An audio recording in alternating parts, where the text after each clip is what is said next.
खेला के जहिया से गइल बारू गोदी में खेला के लइका तोहर के मम्मी कहता हमरा मेहरी के चाची कहता लइका तोहर के मम्मी कहता हमरा मेहरी के चाची कहता ओही दिन से खोजतावे रोवता चिल्ला के ओही दिन से खोजतावे रोवता चिल्ला के सोजा साजा इत साफा कहता लइका तोहर के मम्मी कहता हमरा मेहरी के चाची कहता लइका तोहर के मम्मी कहता। डीजे मिठू राजा पटसोनी।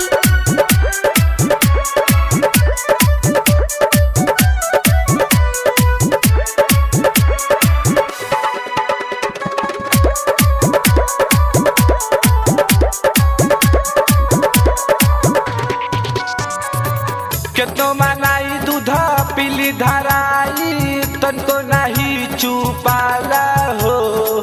सासु ननद देवर गोदिनु छोरा संग के तोरा न जाला हो संग के तोरा न जाला हो केतनो मनाई दूध पीली धराई तनको नहीं चुपाला हो सासु ननद देवर गोदिनु छोरा के तोरा न जाला हो रही जात मन हमार भीतरी लजा के रही जात मन हमार भीतरी लजा के ई खाए के गोलगप्पा कहता लइका तोहर के मम्मी कहता हमरा मेहरी के चाची कहता लइका तोहर के मम्मी कहता।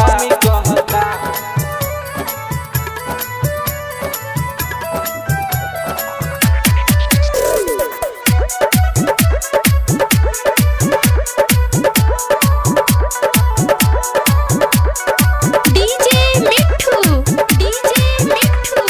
राजा पटसोनी। भैनी जहाला नहियर वाला लगत की भेद खोला बहाई हो विपद के घड़ी रोशन खड़ा ई करी लाके पिया से पिटवाई हो लाके पिया से पिटवाई हो भैनी जहाला नहियर वाला लगत की भेद खोला बहाई हो विपद के घड़ी रोशन खड़ा ई करी लाके पिया से पिटवाई हो लभल है अंकुश बारे गजब के ढाला बिहार में बजाइल जाला आशिक आकाश के गाना हमरा इज्जत पे ठापा रहता लइका तोहर के मम्मी कहता हमरा मेहरी के चाची कहता लइका